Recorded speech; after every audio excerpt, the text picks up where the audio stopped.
Okay, so we have the last day of class before the final, kind of exciting and scary at the same time. And so we're just going to go through and review today. We kind of finished off this course with vectors, so let's just go through a couple of those. So let's say you were given a vector, given two vectors. Let's say you're given the vector u, and u is equal to 4 times the vector I minus 5 times the vector j, and vector v is equal to negative 3 times I minus 2 times j. And so we want to perform the following operations. So let's find 2u minus 3 times v. Okay, so 2 is a scalar, and this 4 and this negative 5, their time is just like the points, the coordinates of how we would get this. This I is our unit vector, the horizontal distance of just 1. And so 4 times, here we go. So here we're going to multiply 2 times this u. And so 2u, this would give us back, just like distributing, 8I minus 10j. And negative 3 times vector v, so just distribute it. So negative 3 times negative 3i, so this gives me a positive 9i. Negative 3 times negative 2j, so this gives me plus a 6j. So I'm technically adding these together. So 2u minus 3v. Well, I can see them up here. Let's just sum of these columns. So 8 plus 9, that's going to give me 17i. And negative 10i plus 6j gives us minus 4j. Okay.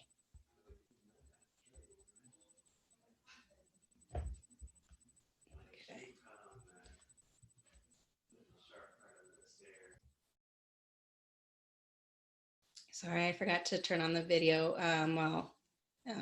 back on the video. I had to pause and shut my door. So anyways, we were just looking at finding now the magnitude of u, and I was saying that you should be able to graph a vector. And so graphing this, and I was saying imaginaries, and that was wrong. So graphing this, we're going to do a horizontal component is 4, that like the x, and the 5 is like the y value. And so we're going to go down 5. The magnitude is this length in here. It's basically just like the hypotenuse. And so we can use our Pythagorean Theorem. So this is equal to the square root of 4 squared plus 5 squared. And so this is equal to the square root of 16 plus 25. So this is equal to the square root of 41. So the magnitude of u is 41.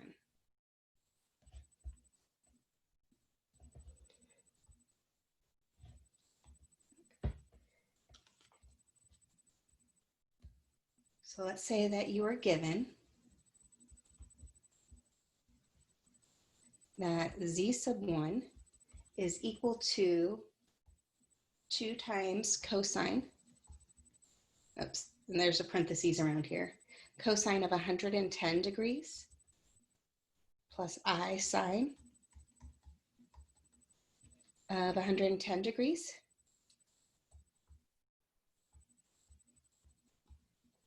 And you're given that z sub 2 is equal to 8. So in shorthand of this is cis, because it stands for cosine I sine. So I'm just going to write that shorthand, cis of 100, not 100, of 40 degrees. So find each of the following and leave your answer in trigonometric form.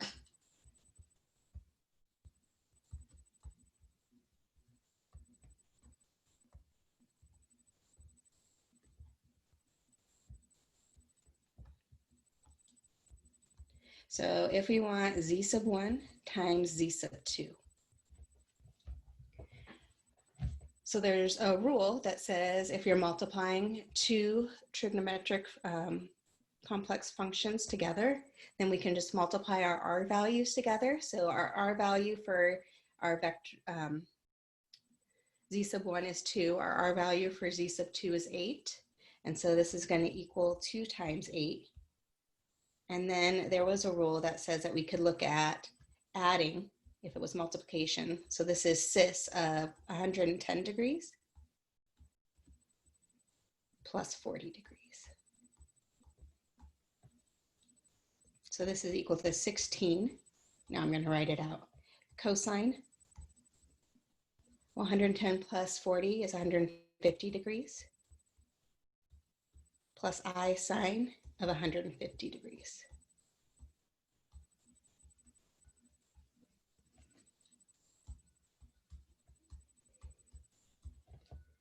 So this is our polar form.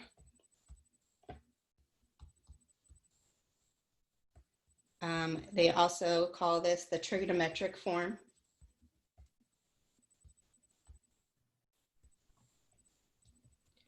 Which one do you call it?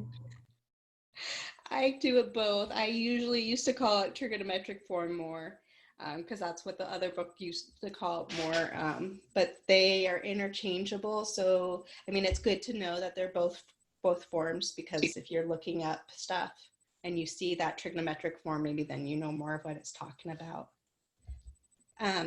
Think of it though, I mean, you can kind of realize too, it has both the cosine and sine in there. So it to me makes sense to call it trigonometric form too.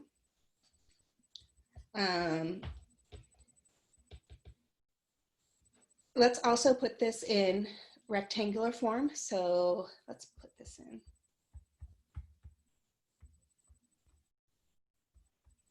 Rectangular form.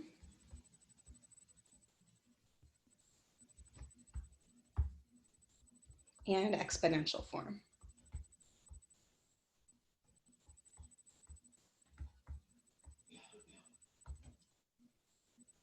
Okay, so rectangular form, that was the z equals x plus iy. Well, we can get this right away because we have values that we know. So z sub 1 times z sub 2. This is 16 all times, well, cosine of 150 degrees. 150 degrees, second quadrant. Reference angle is 30 degrees. So cosine of 30 degrees is √3/2, but it's in the second quadrant and cosine is negative in that second quadrant. Plus I sine of my reference angle 30 degrees is 1/2 and sine is positive. So times 1/2. So let's distribute that 16 to each term. And notice when we distribute, that 2 is going to go into the 16 8 times. And so we'll be left with negative 8√3. 16 times this I 1/2 is I times 8, or 8I.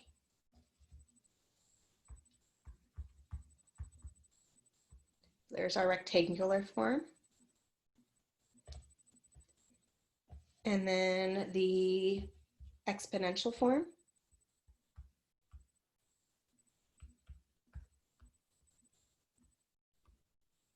So this was z is equal to r e I times theta. And so this z sub 1 times z sub 2 that we did, this is 16 e to the I times, what was our theta? 150 degrees. And we don't have to convert the degrees to radians? No, because this question gave it to us in degrees. If it had given it to us in radians, then we would do it in radians. So here's a good question that tests, that you know how to multiply two complex numbers in polar form, or, and expand it and rewrite it in different forms. But it's also testing me that you know how to do trigonometric functions at certain angles that you need to know. So part B wanted you to find z sub 1 divided by z sub 2. So let me go back up. Or actually, let me just rewrite, or actually, no. Let me rewrite what z sub 1 is. So z sub 1, this was, and I'm not going to do it in the long form. This is 2 cis of 110 degrees. And z sub 2 is equal to that 8 cis of 40. So when we're doing division, there was a rule that we could take our R values and divide them. So 2 divided by 8. And you would subtract the angle. So we would have cis 110 degrees minus 40 degrees. So this is 1/4 cis of 110 minus 40, so that gives us 70 degrees. So let me just rewrite it in the form that we kind of like it. It's 1/4 cosine times the quantity of cosine of 70 degrees. Isn't it minus 140?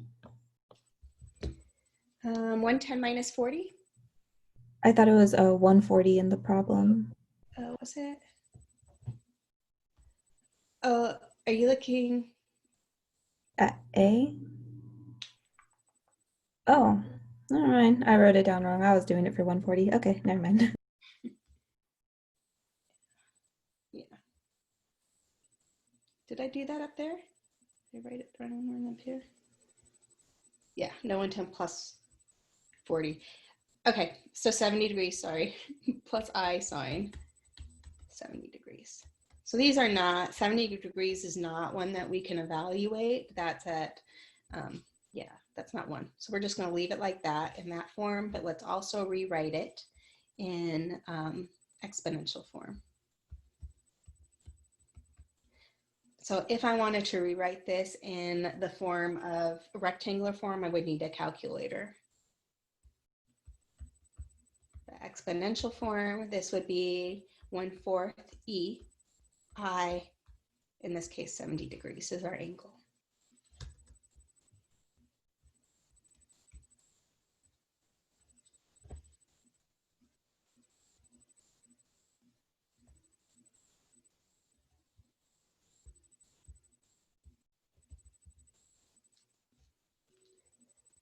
So here you're given that z is equal to -2 square root of 3 minus 2i.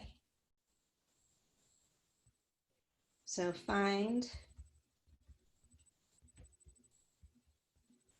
the absolute value, or not absolute value, the magnitude of z.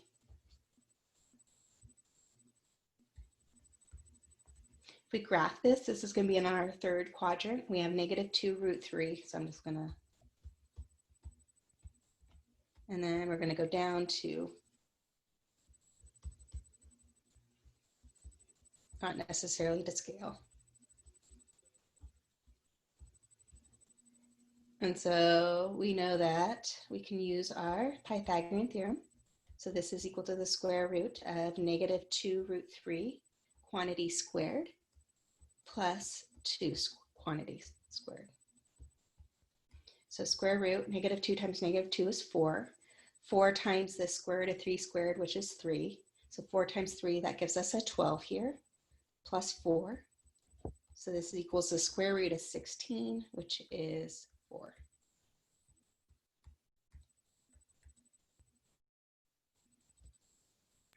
In these problems, are you going to specifically say to graph? Just because I usually don't need to graph it to do the equation, but like, will you ask for it if that's like you want it? No, you don't have to if you can do it without graphing. to me, it just makes more sense to graph it. But yeah, you're right. You don't have to. You know that you have your x and your y value, and you can just take the square root of the pieces squared and summing them. So you're okay without graphing it. So if it says write z in trigonometric form,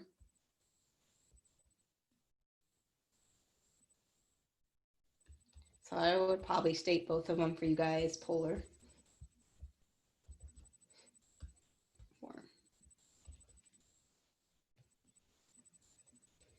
Okay, so we need to figure out what our angle theta is. And so this is where graphing it can kind of be helpful because you know what quadrant you're in.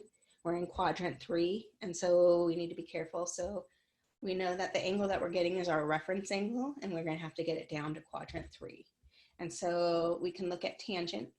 Tangent is of theta is equal to the opposite of theta, which is the 2, all over the adjacent, which is the 2 root 3. So this is equal to 1 over root 3, which is equal to root 3 over 3. So tangent, or we could take the tangent inverse of both sides. So theta is equal to tan inverse of root 3 over 3. And so that one is the 30 degrees. Or if we're doing radians, this is the pi 6. And if we're getting down into the third quadrant, we have 180 plus 30. So theta is either gonna, if we want it in degrees, it's gonna be 30 plus 180 is 210. And if we want it in radians, so pi plus pi 6, 6 pi 6 plus 1 pi 6, so 7 pi 6. So almost there, trigonometric form. So this is z is equal to r, which is 4, all times cosine of 210 degrees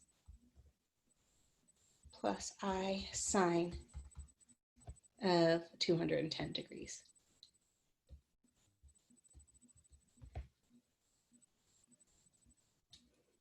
If it said exponential form,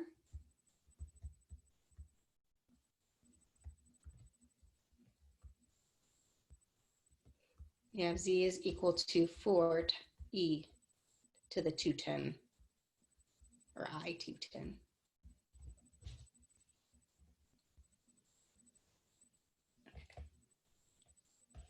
This one just said to write it in degrees, and that's why I did that. But we've been really mostly dealing with radians a lot more in this class, which I think in a way will be helpful for you later in the future.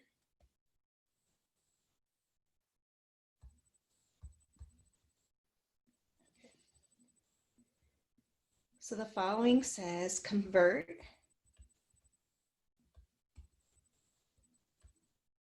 seven, comma,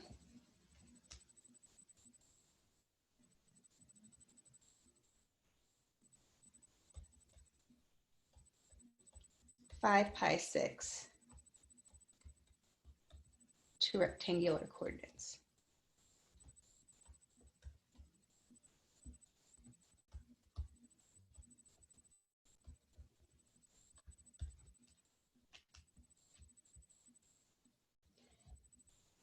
Okay, so this is given in the form, this is a polar coordinates, r theta. When you're graphing polar coordinates, first do your theta. So we're gonna go 5 pi 6. So 5 pi 6 gets me here.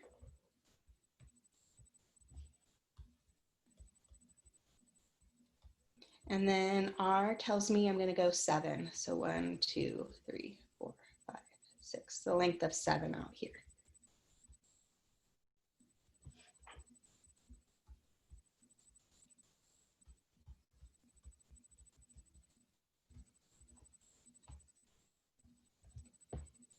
So we want to get our x value and we want to get our y value.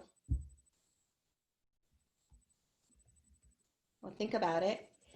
I know that my x is equal to, well, if I'm looking at theta and I want my x value, that's the adjacent, and I have 7. So I can use my cosine. I know cosine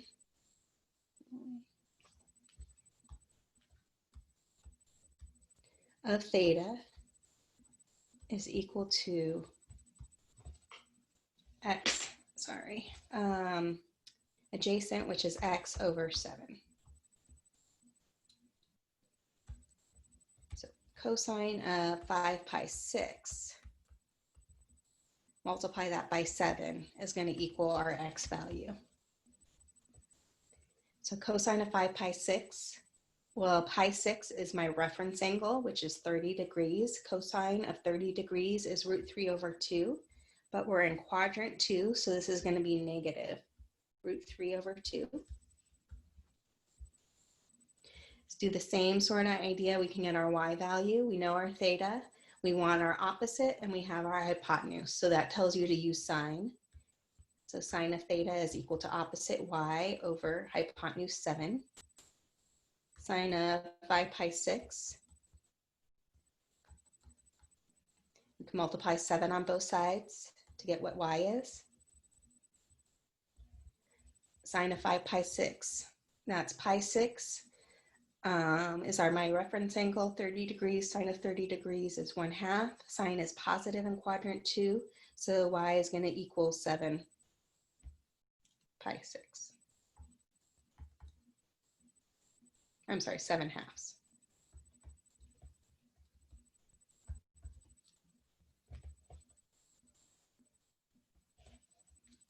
Professor, I had a quick question.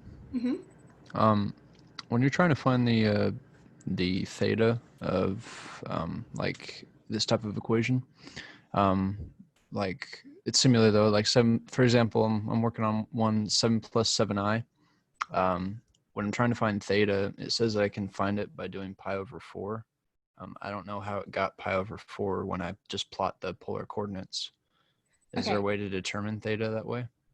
Yeah, because if you plot it, you're going to go over here and you're going to go over 7 and you're going to go up 7. And if you think about this and you think about your, what you know, which is opposite and adjacent. And so opposite and adjacent would use tangent. And so we can say tangent theta has to equal opposite, which is side 7, over adjacent, which is side 7. And so we're looking at when is tangent theta equal to 1? Oh, okay. And that's 45 degrees or pi 4.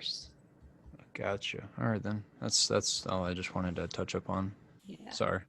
Yeah, no worries. And this one right here, we were pretty much done. We just wanted to write it in rectangular coordinates. So we want to put it in the form x and y. We just found x and we just found y. So this would be negative 7 root 3 all over 2, comma 7/2.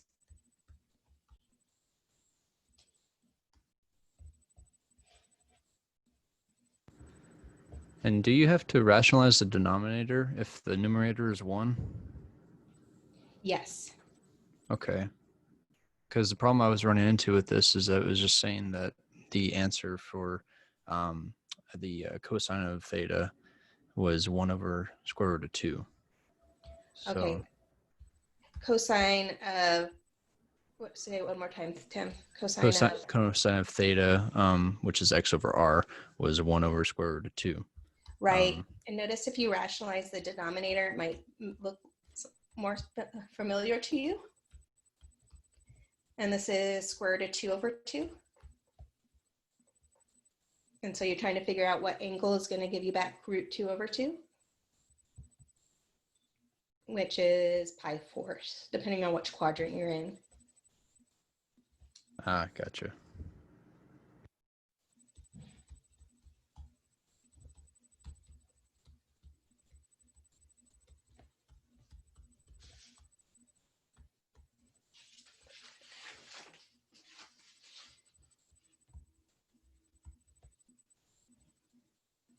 What if it said find 2 square roots?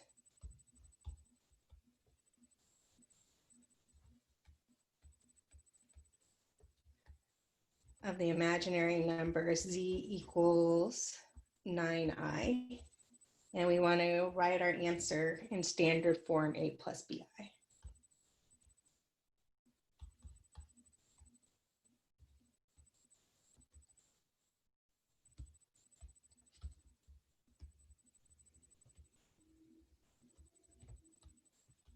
So that standard form, a plus bi, that's the rectangular form. It's talking about how we were writing it as x plus yi.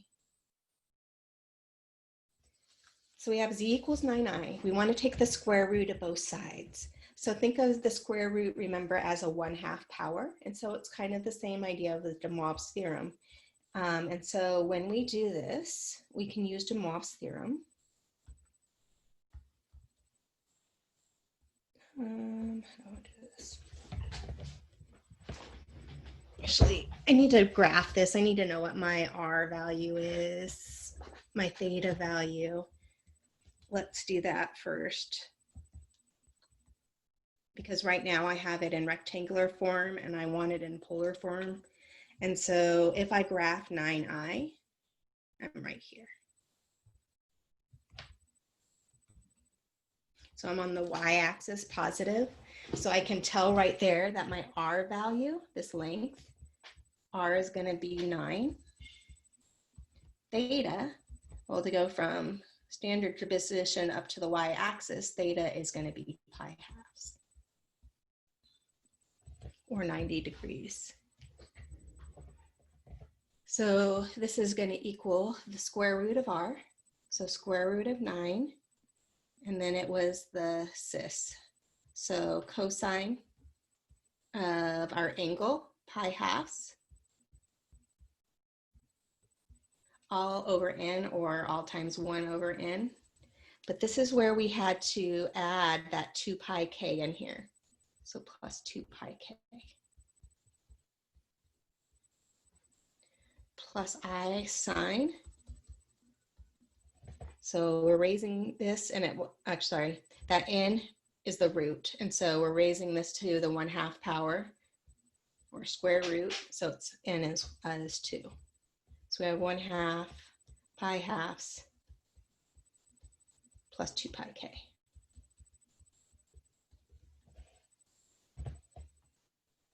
So the square root of z is equal to, square root of 9 is 3.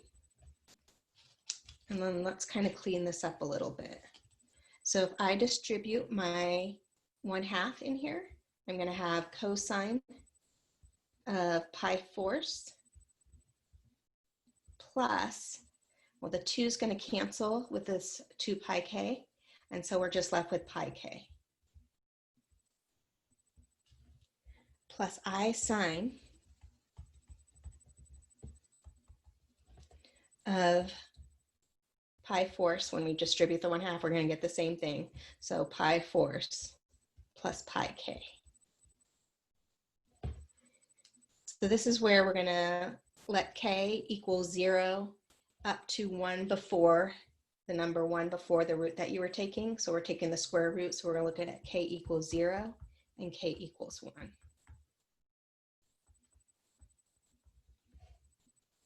So if we plug back in 0, wherever you see the k here, you would get the square root of z is equal to 3 times cosine of pi fourths plus I sine of pi fourths.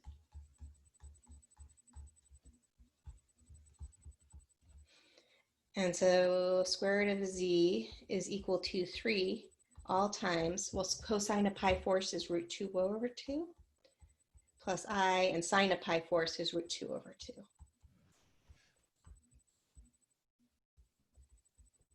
So this is 3 root 2 over 2 plus I times 3 root 2 over 2.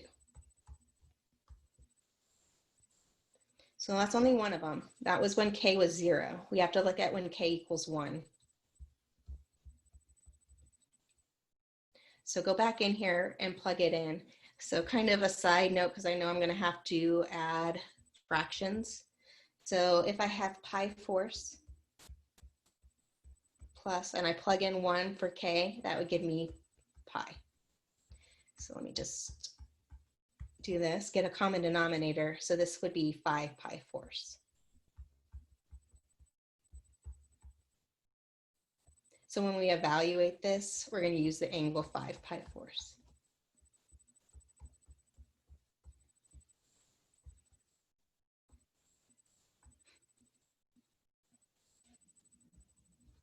So we got the square root of z is equal to 3 all times cosine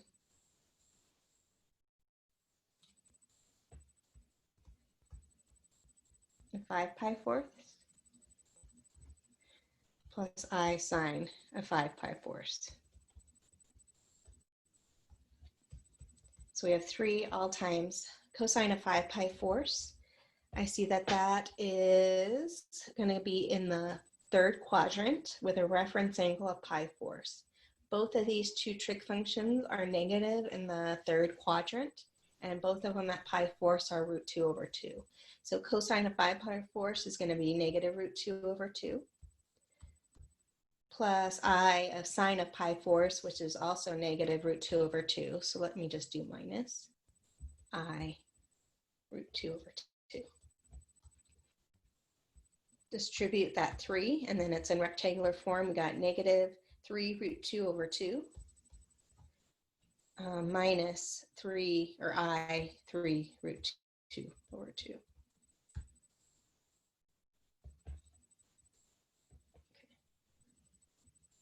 So here are our two roots, square roots of that complex number.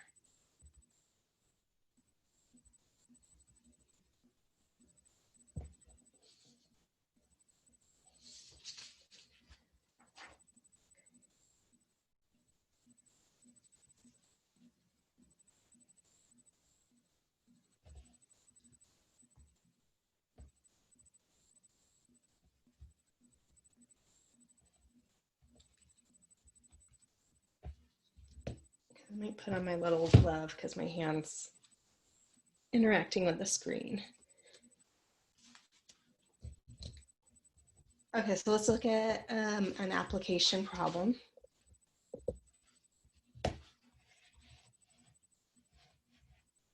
Getting a page.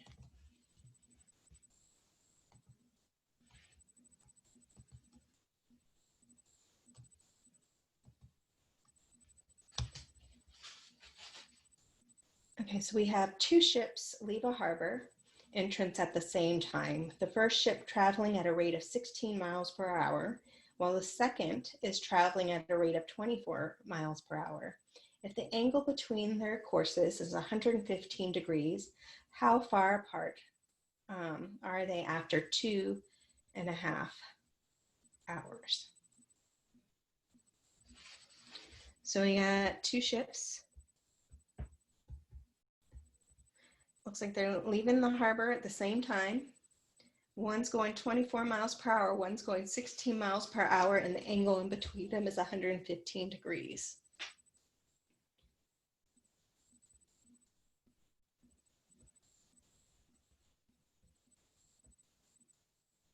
So we're going to draw a picture.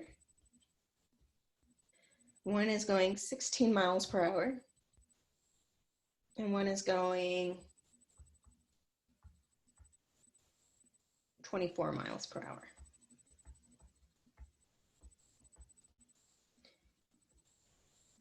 And we want to know this distance here.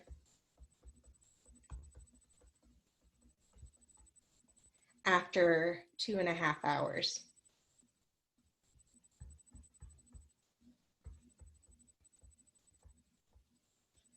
So t is 2.5. So we want to find the distance of this. Well, we know how fast they're going, so distance is equal to the 24 miles per hour times the 2.5 hours. What is that? 48 plus 12 is 60. If I did that right, miles. And then the distance for this boat, so this is 60 miles.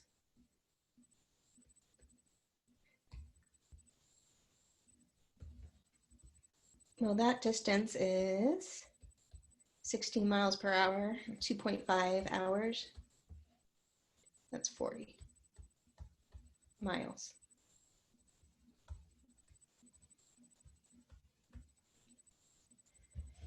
We do not know that this is a right triangle. So you have to look at what we know and how to solve these. So not a right triangle, these are law of sines or law of cosines, depending what you know. If you know an angle and the side sandwiched, and you don't know an angle and the side across, or you can't find that right now, then you have to use the law of cosines. If you have the angle and the side across, the easiest to do is law of sines, but we don't know that. So let's call this something. I don't know what you want to call that variable to be, but we're going to use law of cosines. How about x? So x squared is equal to, so you're going to square and sum the sides between that angle, sandwiching that angle.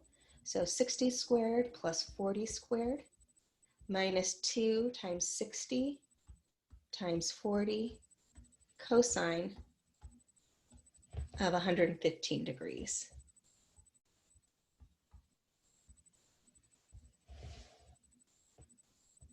So this is equal to 60 times 60, so that's 36 plus 2 zeros, so 3,600, plus 40 times 40, so that's 1,600, minus 2 times 60 times 40. Let me just multiply the 2 to 6 is 12, 12 times,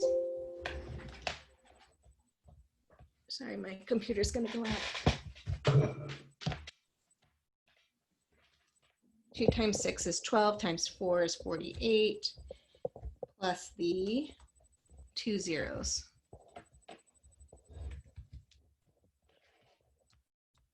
So minus 4,800 cosine of 115 degrees.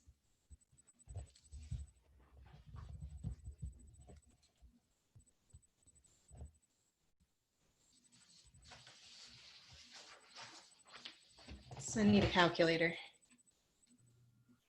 Hold on, I got a little lost. Are you following a formula for the x squared? I am. Oh, which formula is it? This is law of cosines. And law of cosine says if you're trying to find a side or an angle, it depends on which one. We're trying to find a side across from two sides we know and an angle in between.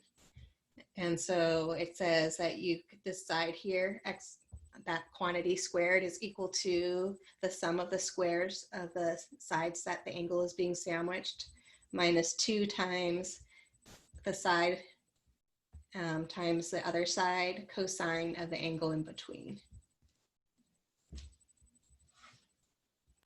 Oh, okay, now I remember those formulas, but it just wasn't x squared. It was like the a squared thing, b squared, and you just chose that one, right? Yeah, I just chose the variable x. Okay. Could Okay. have called it a or yeah. So 3,600 plus 1,600 minus 4,800 cosine 115. Make sure it's in degrees, because we were in radians for a while. And if I did this right, I get x squared equals 7,228.57 about. Let me take the square root of that.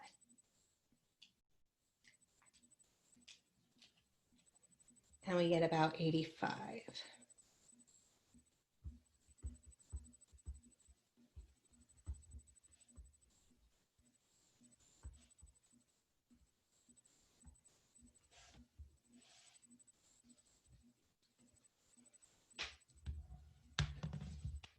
So they're about 85 miles apart after starting at the same point, leaving at the same time, and with those speeds and the degree between them.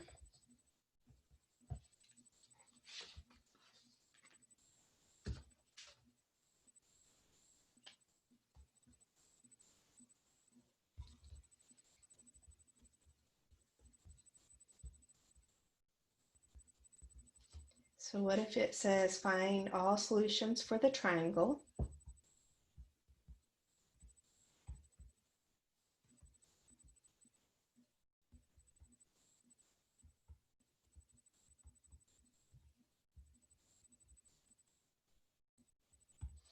ABC, where angle C is equal to 51.3 degrees.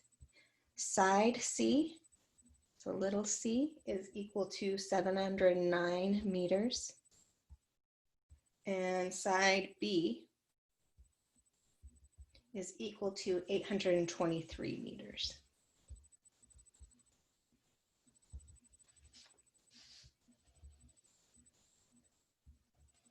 Okay, so I see that I have an angle C and I have a side C. And so that right there, and I don't know it's a right triangle, so that right there clues me that I should use law of sines. I also noticed that the first thing that I can find is an angle, and it would be angle B.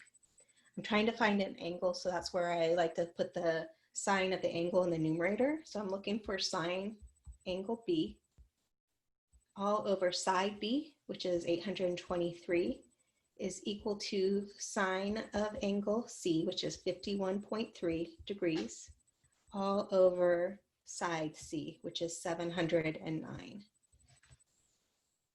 So this is where we isolated the term with a variable we're trying to get. So multiply both sides by 823, and then we're going to take the sine inverse of both sides. So sine B equals 823, sine of this 51.3 degrees, all over 709. So it might be easier if you first look at sine 51.3, close your parentheses, times 823. Take that result, divide by 709. And then we're taking the sine inverse of this. I did not round when I did this. And so basically the sine inverse of 0.91. I'm not going to round though when I put this in my calculator. So now I'm going to do sine inverse of my answer, which I get B is equal to, or approximately, 64.9. Let me see where I am. So this has 1 degree after, or a tenth, so I'm going to round this to a tenth. So this is approximately 64.9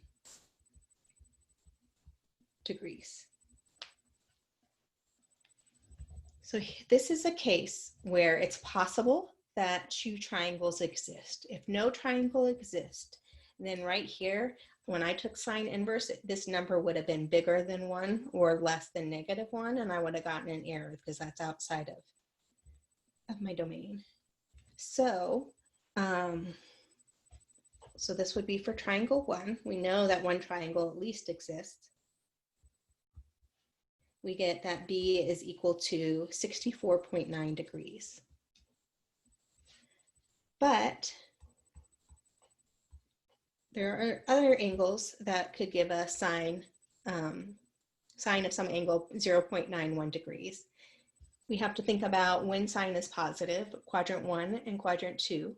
And so this could have been a reference angle. And so if I did 180 degrees, so B could have equaled 180 degrees minus 64.9.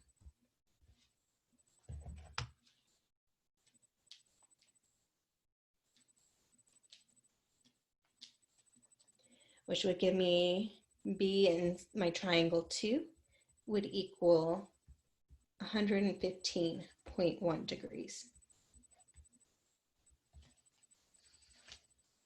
Okay, so you have two angles of a triangle, and we know that the sum of them have to equal 180 degrees. So we can find out what the other angle is. So we have angle C, we have angle B for triangle 1.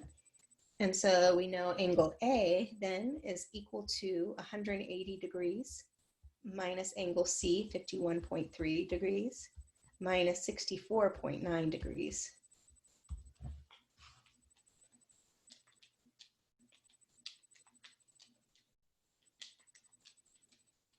So that gives me A is equal to 63.8 degrees for triangle 1. Triangle 2, this is where it's going to fall out. There's an error if triangle 2 doesn't exist. So A is equal to 180 degrees minus angle C, which is 51.3, minus angle B, and B for triangle 2 is 115.1.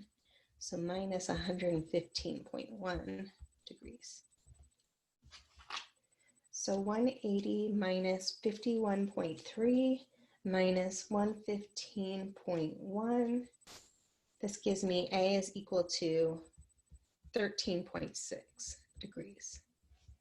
If I got a negative angle for A for triangle 2, then I would know that that didn't exist and there was only one triangle. So there are two triangles. We almost have all the information for our triangle. The only thing that we're missing now is a side A. So we need to figure out what side A is. And we can do that again by using law of sines. So side A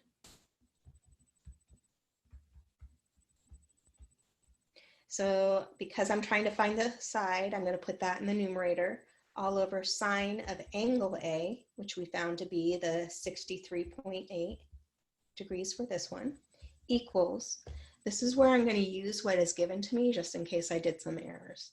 So I'm going to use side C and angle C. Side C is 709, all over angle C, sine of angle C, which is sine of 51.3. If we multiply both sides by the sine of 63.8, that would give me what side A is.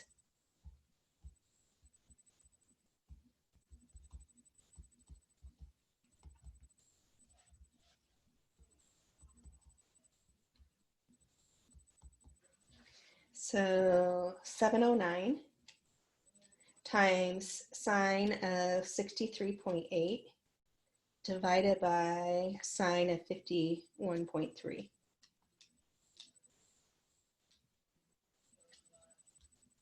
So if I did this right, I got approximately 815 meters.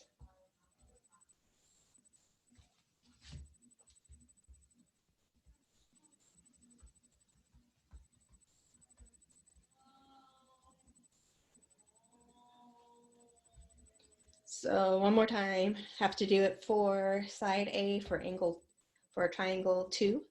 So we have side A all over sine of angle A, in this case is 13.6 degrees, equals side C, 709, all over sine of angle C, which was 51.3.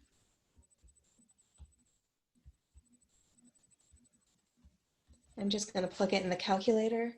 So sine of 13.6 degrees, multiplying that times the 709, and I'm taking that answer and I'm dividing it by sine of 51.3.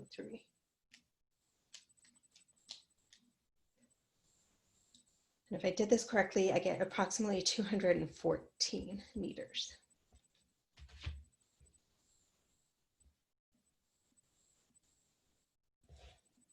Okay, so two triangles exist with the information given.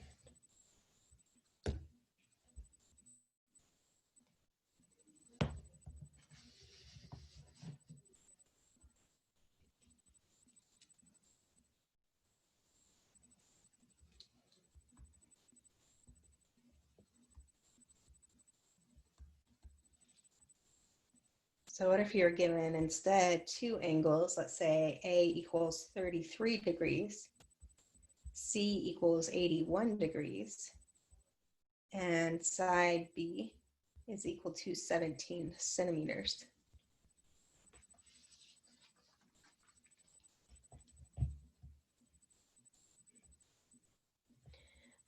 Well, we're given two angles. So if we're given two angles, then one triangle is going to exist. We can find the third angle, and that would be angle B, by looking at 180 minus the angles we know, 33 minus 81.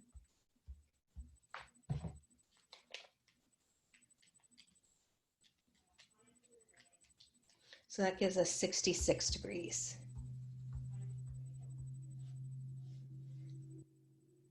Now that we have side angle B and we have sides B, we can find the other sides by using law of sines.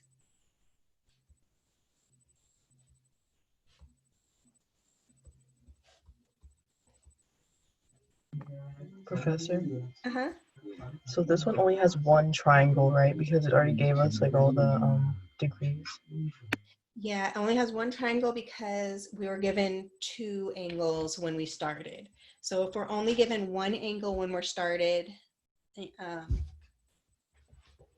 we're only given one angle and a side across, then it's possible that two triangles exist or no triangle exists.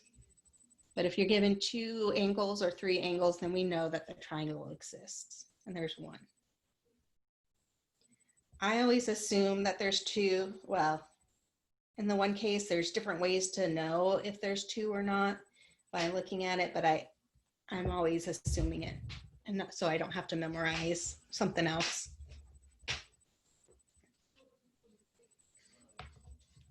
So that was like law of sines, law of cosines, a little bit of application. That was vectors, polar coordinates, Demofs Theorem, multiplying, dividing complex numbers, again, polar coordinates, trigonometric form.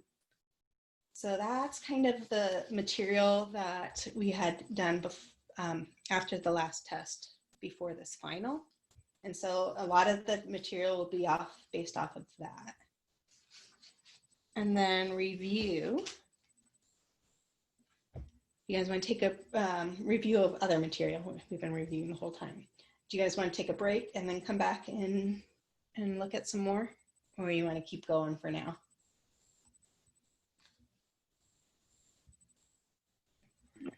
I think we should take a break.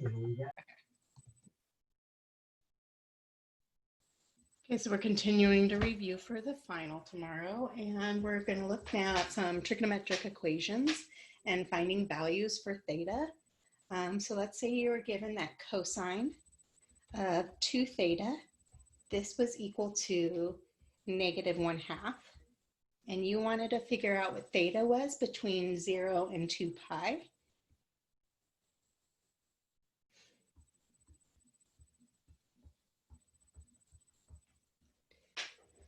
So I tend to ignore, if I don't have just the angle theta here and I have other things in here, I kind of ignore that until let me think of A equaling to 2 theta.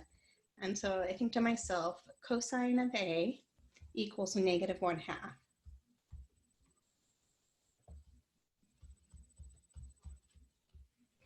So we're basically taking the inverse cosine of both sides. And so cosine inverse cosine of A is just the angle A is equal to cosine inverse of -1/2. So I know that cosine inverse is between, well, actually, let's first think about cosine of 1/2. So think about what angles give us cosine of +1/2. Because it said between 0 and 2 pi, I'm thinking of radians. And so I know +1/2, that would be 60 degrees or pi thirds. So I know theta, my reference angle, is pi thirds. But I also know that my angle that it's going to get me negative, cosine is negative and in quadrant 2 and 3.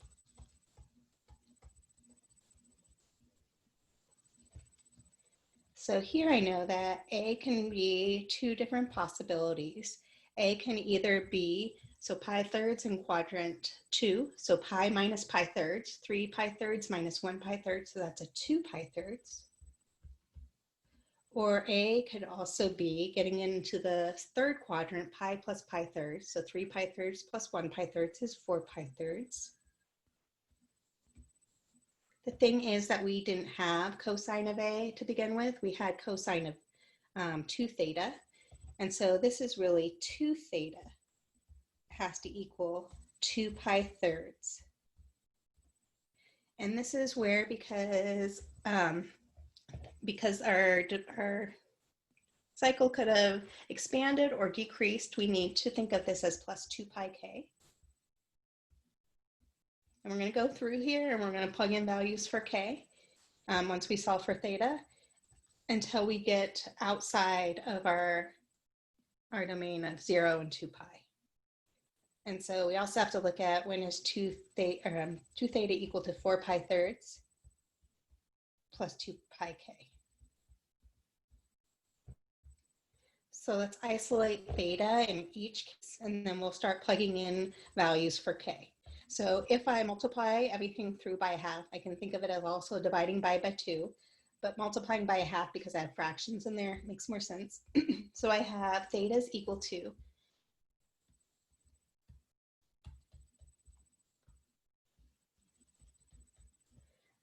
well, the 2 is going to cancel with my 2 and the 2 pi. And so I will just be left with pi over 3 when I distribute my 1/2. And then 1/2 times 2 pi k just gives me plus pi k.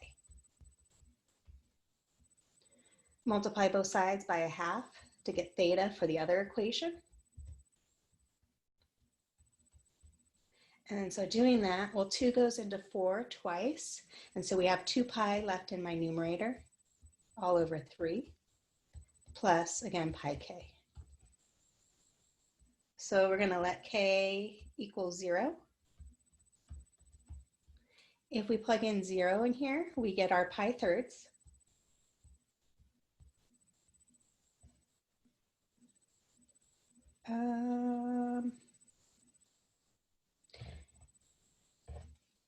Look at one thing. Okay, and so now let's plug in 0 into this other equation for k. So we get theta is equal to 2 pi thirds. So if we let k equal 1, so if I go back in here and plug in 1, I get pi thirds plus pi. So pi thirds plus 3 pi thirds, that's 4 pi thirds. So in this case, theta would be 4 pi thirds.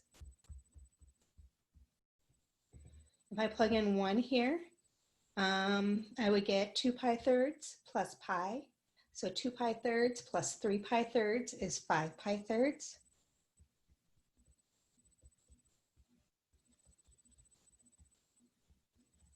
And then k equals 2. We go back in here and plug it in.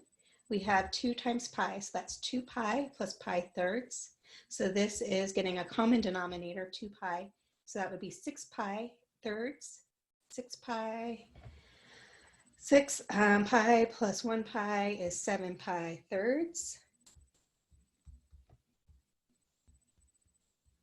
which is greater than 2 pi. So we're not looking at this. So the ones that we got, we can stop now. Theta is equal to the set.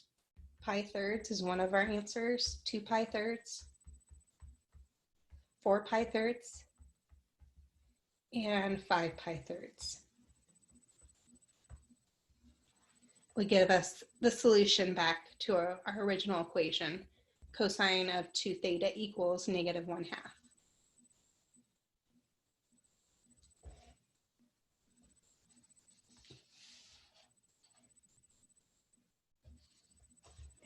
Another one. So if you were given cosine of 2x plus sine of x is equal to -2. And again, it wants us to solve for all values of theta between 0 and 2 pi.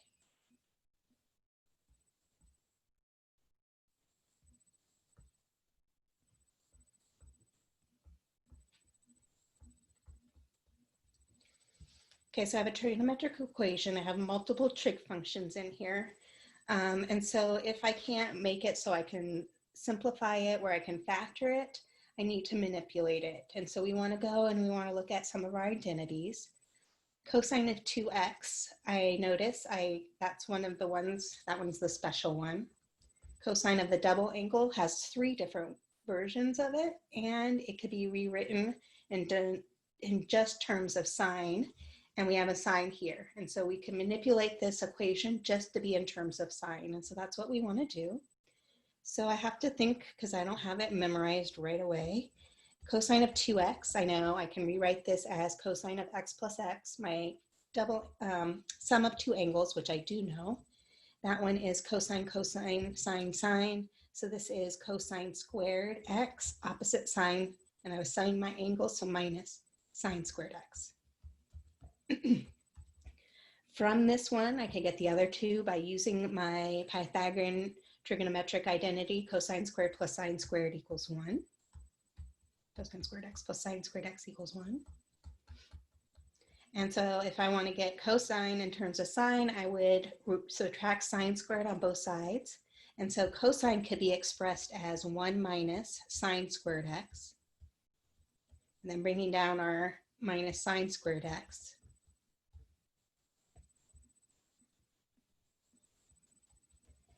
This is equal to 1 minus 2 sine squared x. Okay, so that was just so I could remember, because I didn't have them memorized. You guys are lucky because I'm letting you have that. But you would have to notice that you wanted to manipulate it. Or at least I give you one form. I'm not sure how I did it last time. So here we have 1 minus 2 sine squared x. That's where we're replacing the cosine of 2x plus sine of x equals -2. This will side work. So we want to go in here and we want to, I'll notice this is a quadratic, so I want to get everything to one side of the equation. So let's add 2 sine squared x to both sides, so that's 2 sine squared x. Let's subtract sine x on both sides, so that's minus sine x. I'm subtracting 1 on both sides, so this would be -2 minus 1 is -3 equals 0. So I'm trying to see if I can factor this. So I'm looking at 2 things that multiply to 2 times -3 is -6, and sum to my b value of -1. So there are 2 numbers that do that, -3 and +2. So I'm going to rewrite my middle term with these 2 numbers so that it's equivalent, and I can do factoring by grouping. You could factor differently if you wanted to. So this is 2 sine squared x plus 2 sine x minus 3 sine x minus 3 equals 0. Factor by grouping, I can pull a 2 sine x out of the first 2 terms, which would leave me with sine x plus 1. I can pull a -3 out of the last 2 terms, which gives me sine x plus 1 equals 0. I wanted what was inside the parentheses to be the same, and it is. So we have sine x plus 1, we can pull out that parentheses, and then we'll be left with 2 sine x minus 3 equals 0.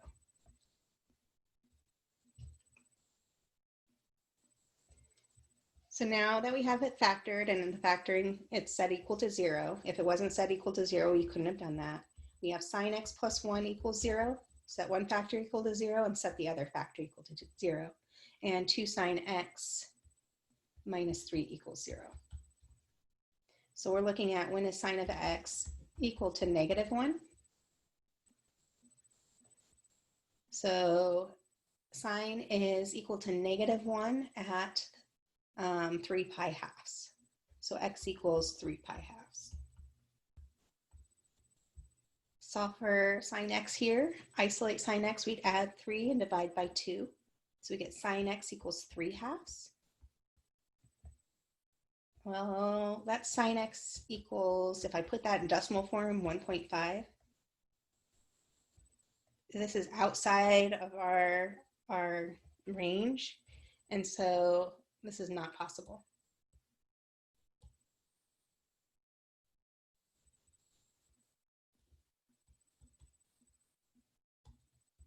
So we only have one solution, and it's 3 pi halves.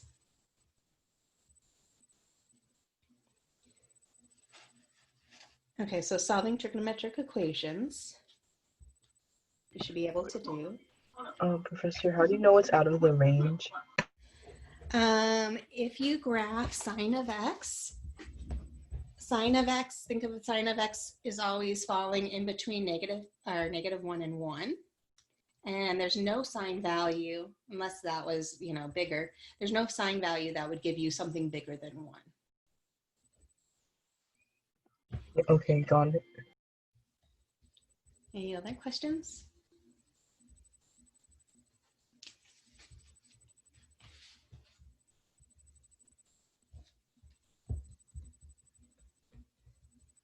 What if you were given sine of tan inverse of 1/7 minus cosine inverse of 5/6?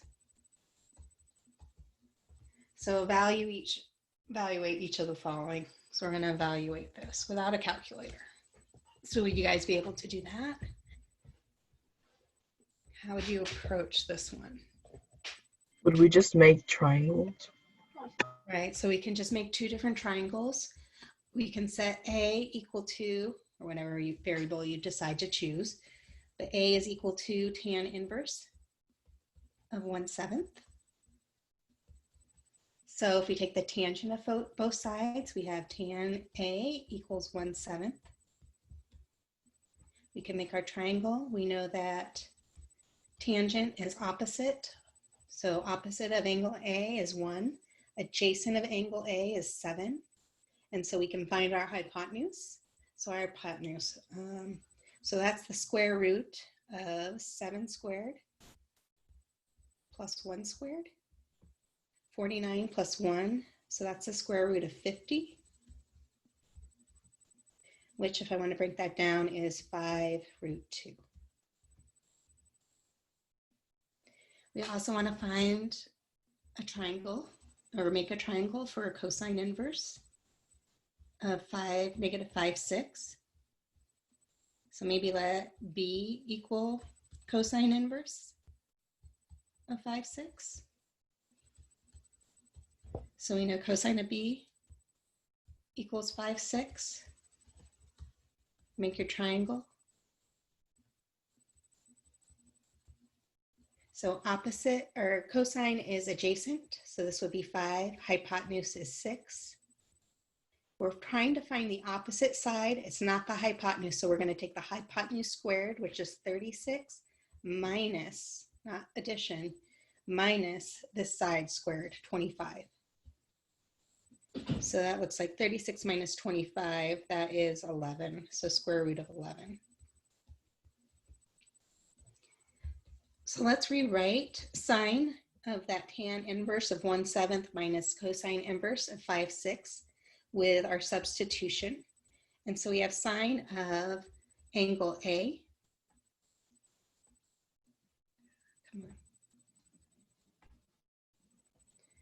minus angle B.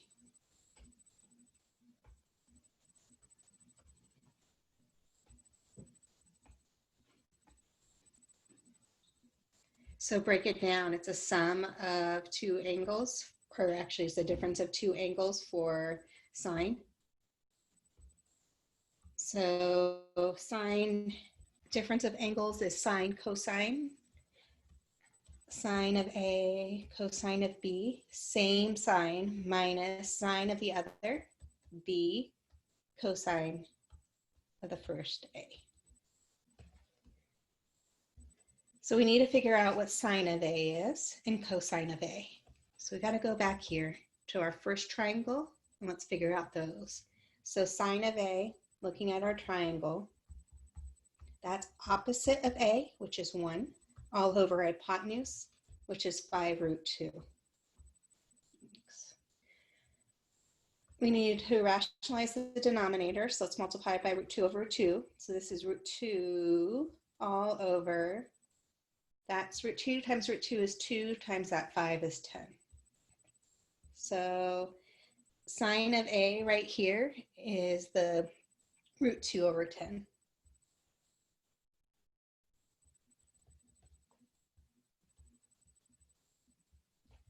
And then let's look at cosine of A. Cosine of A, so looking at cosine of A, adjacent, so adjacent of A is 7, all over hypotenuse 5 root 2. Again, let's rationalize the denominator. So I have 7 root 2 all over 10.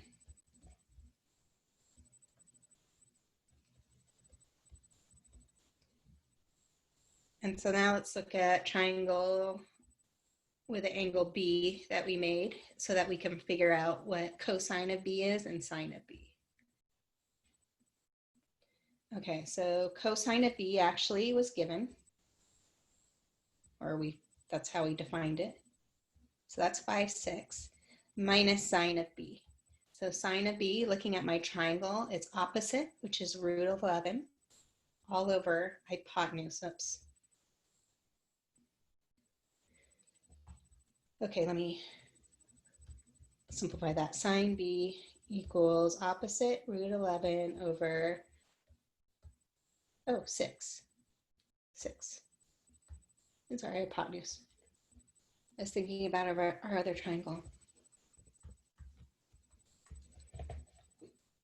Okay, so I noticed that my denominator is 10 times 6.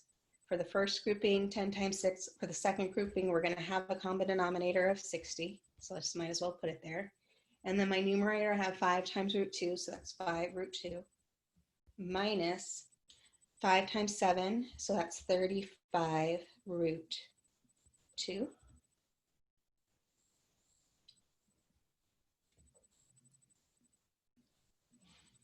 Was I off on that 5, 6? I was off on that 5, 6. That was root 11. Opposite over, so this should have been root 11.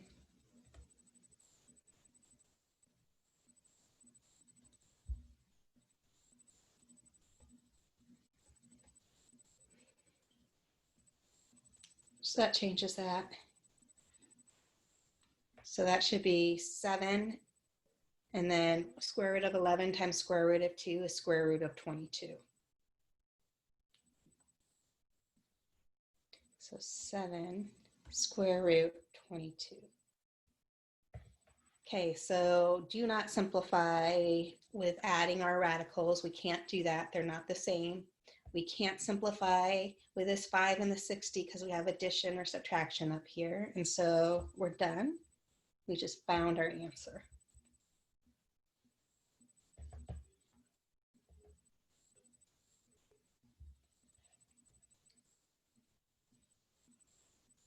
Okay, so this kind of shows me, how to do triangles. You understand the inverse stuff.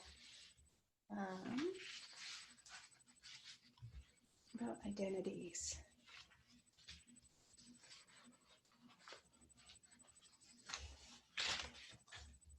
I might have too much stuff here.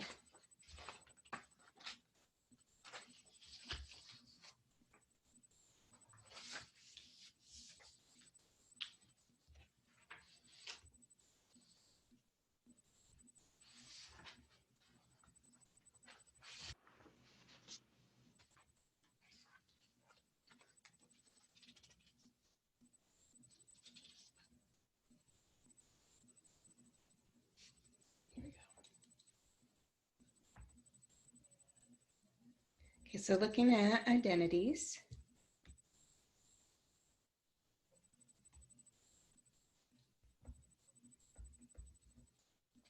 So show that, or prove the identity. So we have cotangent squared x minus cosine squared x all over cosecant squared x minus 1 is equal to cosine squared x.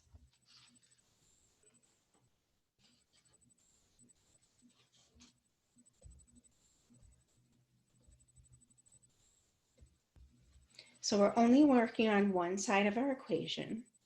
I notice I need to get two, and we're going to work with a more complicated side. And so we want to try to manipulate this to look like cosine squared. I know we have some identities where I might be able to manipulate some of this. I know this cosecant squared x minus 1 can maybe be manipulated.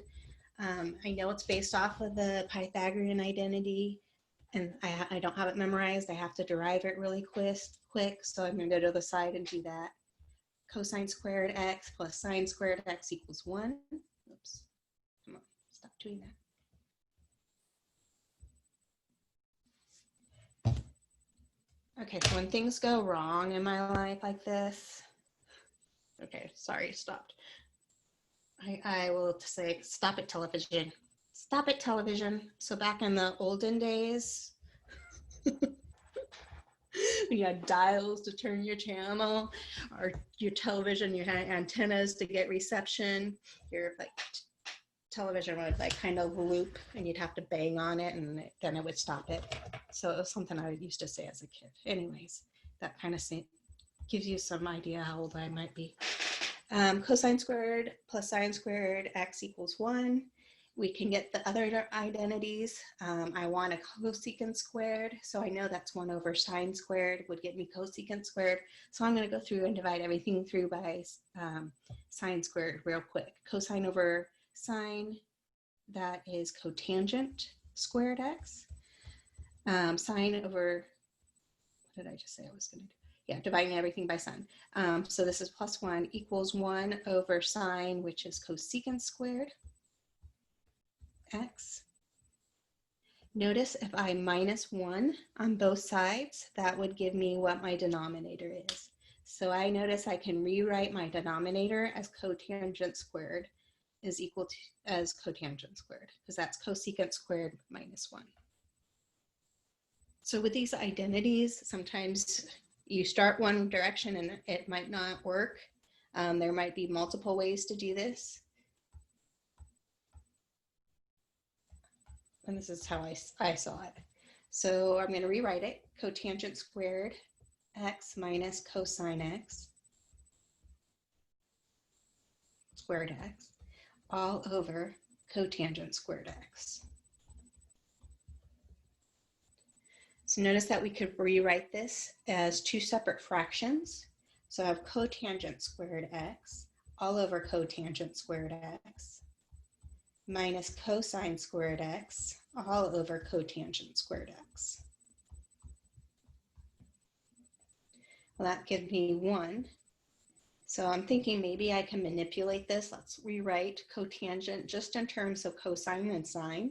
So we have cosine squared x divided by cotangent squared x. Cotangent is cosine over sine. So 1 minus multiplication fractions, multiply first times the reciprocal of the second. So that's cosine squared x times sine squared x over cosine squared x. Cosine squared x's cancel. You're left with 1 minus sine squared x. Pythagorean identity, one of the forms of that, if I subtract sine squared x on both sides, that's the same thing as cosine squared x. So this is identical to cosine squared x, and this is where we were trying to get. So we're done.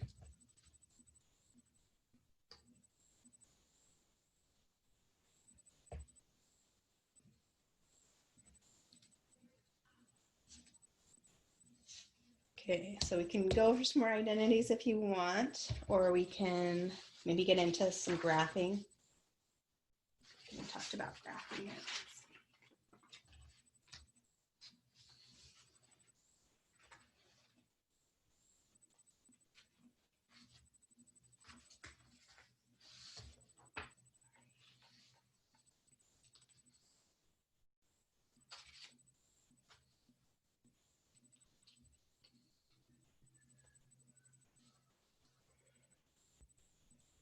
Are we gonna have to graph like polar coordinates and stuff?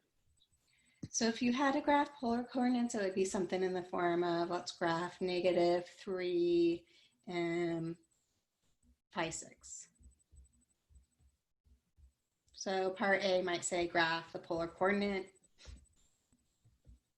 but you're not going to have to graph the equation, polar equations. And so you would just go your pi 6. And then you would go -3. So pi 6, -3. So we go in the opposite direction and we would go out 3. So this is -3 pi 6. I might ask you to give a coordinate that would get you to the same spot.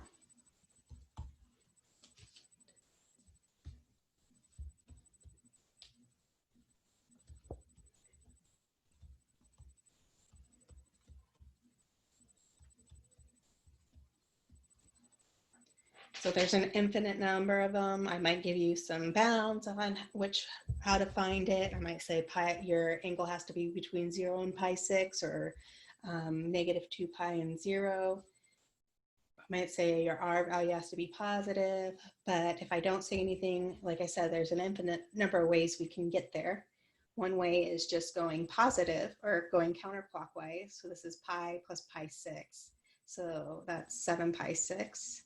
And so 7 pi 6 could be my angle, but I would be going in the direction of the 7 pi 6 what we got. And so that would be a +3 instead. I could ask you to give me, give the coordinate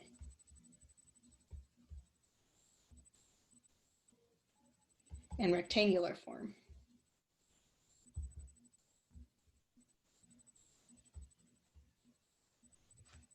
And so we can form our triangle. We know pi 6. So let's just think of this as a reference angle for now.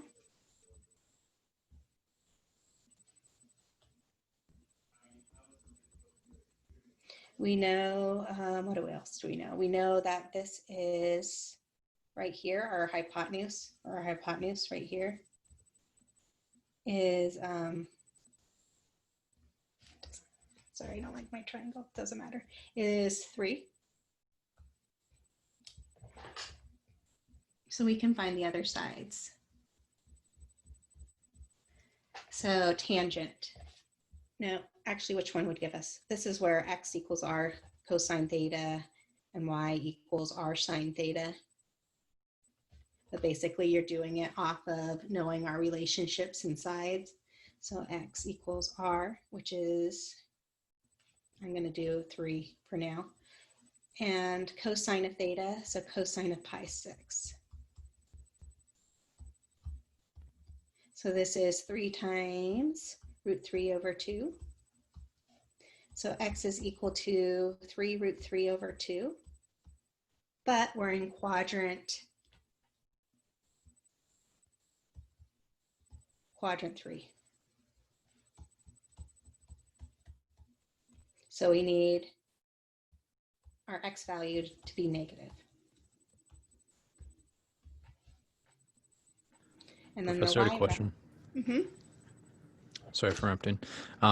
This is a question regarding the negatives and the positives of a certain radian. For example, negative pi/6. I understand there's ranges for sine, cosine, and tangent, and all of them don't reach into third quadrant. But in terms of identifying what negative pi 6 would be, why not 11 pi 6? It'd be an equivalence. I kind of got confused on that. I don't know if I'm making my statement clear enough. You are making your statement clear. Let me just finish this little bit, and then I will answer that question. All right, thanks. Yeah, so we're almost done. We're just going to find y really quick, and from here, from this equation, sine is opposite over hypotenuse, and so we can think of it using it this way. So sine of pi 6 equals opposite, which is our y value, all over 3. And so y is equal to 3 sine pi 6. And y is equal to, and we're in the quadrant 3, so this is going to be negative, negative, negative. And so this is going to be negative 3 times pi 6 is 1/2. And so our y value is going to be negative 3/2. And so we would get back our point, or in rectangular form, which is negative 3 root 3 over 2. And our y value is negative 3/2.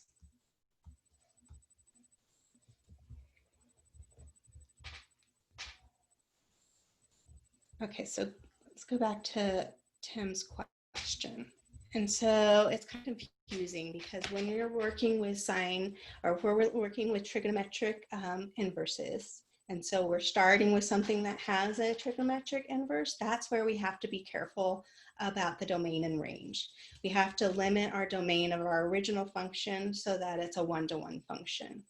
If you start out with an equation that doesn't have an inverse function in it, then you have to consider all of the answers that would work. And so that's where you have to consider out where your trig function is positive and negative. And the one answer that you normally get is like a reference angle, and then you can use that reference angle to get you into the quadrant that you want to give you the correct sign of that trig function. So for instance, let's say we were looking at sine inverse of negative 1/2. There's a difference between this and, let's see, how can I write this?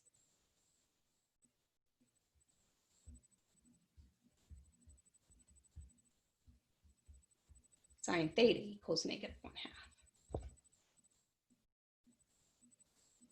So for this one, this example on the left, I was given a sine inverse. So this is where I have to be careful. I know that my theta value has to fall for sine inverse. That was between the negative pi halves, including, and pi halves. Because that's where, if I graph the function, it was 1-to-1, it passed that horizontal line test. And so I first would think to myself, when is sine of what angle is positive pi halves? I'm sorry, it's 1/2, which is 30 degrees, which is pi 6. But I'm down in the 4th quadrant and they write it going clockwise. So I would write my theta value as negative pi 6. This example here on the right didn't give me anything with the inverse function. And so there's actually an infinite number of examples that would give me back negative 1/2. And so I can think of this as sine inverse. So theta is equal to, I'm taking the sine inverse of both sides kind of to alleviate this, but I have to think about all the answers that work. And this is where I would not do negatives, but I mean, we could. So again, I would say, well, pi thirds, and this is going to be negative, sine is negative in quadrant 3. So my reference angle would have to be a pi thirds. And then to get into quadrant 3, pi plus pi thirds, that's 4 pi thirds. So theta could equal 4 pi thirds. But it also is negative in quadrant 4. And so quadrant 4, that's 2 pi minus pi thirds. Common denominator, so that's 6 pi thirds minus 1 pi thirds is 5 pi thirds.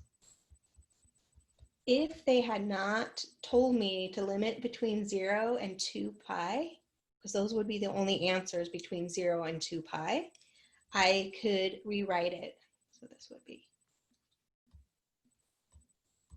for theta of just between 0 and 2 pi. But for all answers, that's where I have to start adding that 2 pi k. So it could be 4 pi thirds plus 2 pi k, where k is an integer. So that would give me both positive and negative angles. That would get me back sine of that to -1/2. Same thing with the 5 pi thirds. So this is equal to 5 pi thirds plus 2 pi k. And this would be all solutions. So For that negative pi over 6 on the inverse sine of -1/2, mhm. why wouldn't it be a 11 pi over 6? I always got that confused because it's still the same y value. It'd just be like writing negative pi over 6 instead of 11 pi over 6. I just didn't understand. Yeah, that is because if you go, because it's given to us, and if you go to the graph of sine and we start graphing it, you have to go to 11 pi 6 because this right here is pi halves. We are going to start to have a graph that is no longer 1-to-1 that with you doing that. And so that's why they say, okay, when we're dealing with sine inverse, when originally we have to limit it between these two values so that it's a 1-to-1 function. It passed that horizontal line test, so it has a inverse. But if you do the 11 pi 6 over here, wherever, whatever the number is, this function no longer is going to pass this horizontal line test. But you're right, That makes sense. technically what you're saying is correct if you're not starting with an inverse function. And that's where it's a little bit tricky. But if I notice that you got me the 11 pi 6 instead of the negative pi 6, you would still get a lot of the credit, but you would probably get like a 0.5 point knocked off.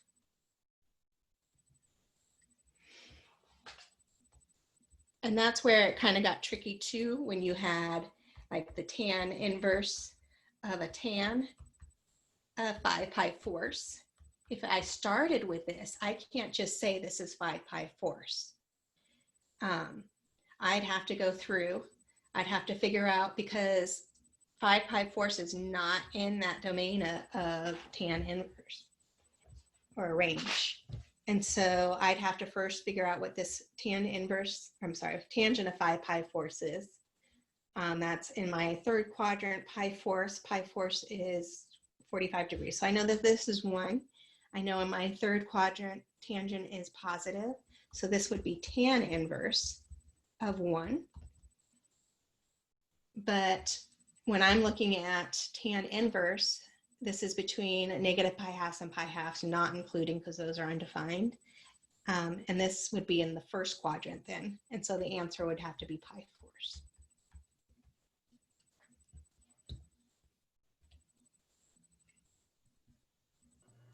What were the two functions that weren't negative pi halves to pi halves? I think there was like 2 that are 0 to pi.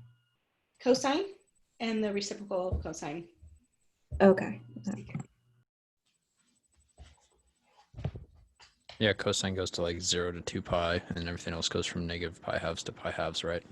Yeah, actually cotangent, I think also is 0 to pi. Wait a minute, I have to think. No, it's not. Wait, let me think about cotangent. No, Yeah, it should have just been cosine and cosecant or secant. I'd have to think about the graph of cotangent for a moment.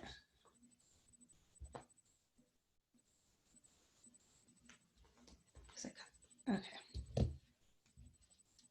Are you guys, we have 6 more minutes. Did you ever, you said to remind you about like those tests or reviews? I thought about it right when I sat down at this chair, right when I was going to turn on the video, and I'm like, there's no way I'm going to be able to go and look at that. So I'm sorry. We can stop here if you want, and let's pull it up. We can pull it up. So, but you guys are okay. We didn't cover any graphing. Would you be able to do graphing? Could you be able to tell me the period the amplitude if it exists, where the domain, the range is, be able to graph something. So, I mean, we didn't get through everything, but you did get a huge, we did go through a huge amount of the material you guys covered this semester. Let me stop recording.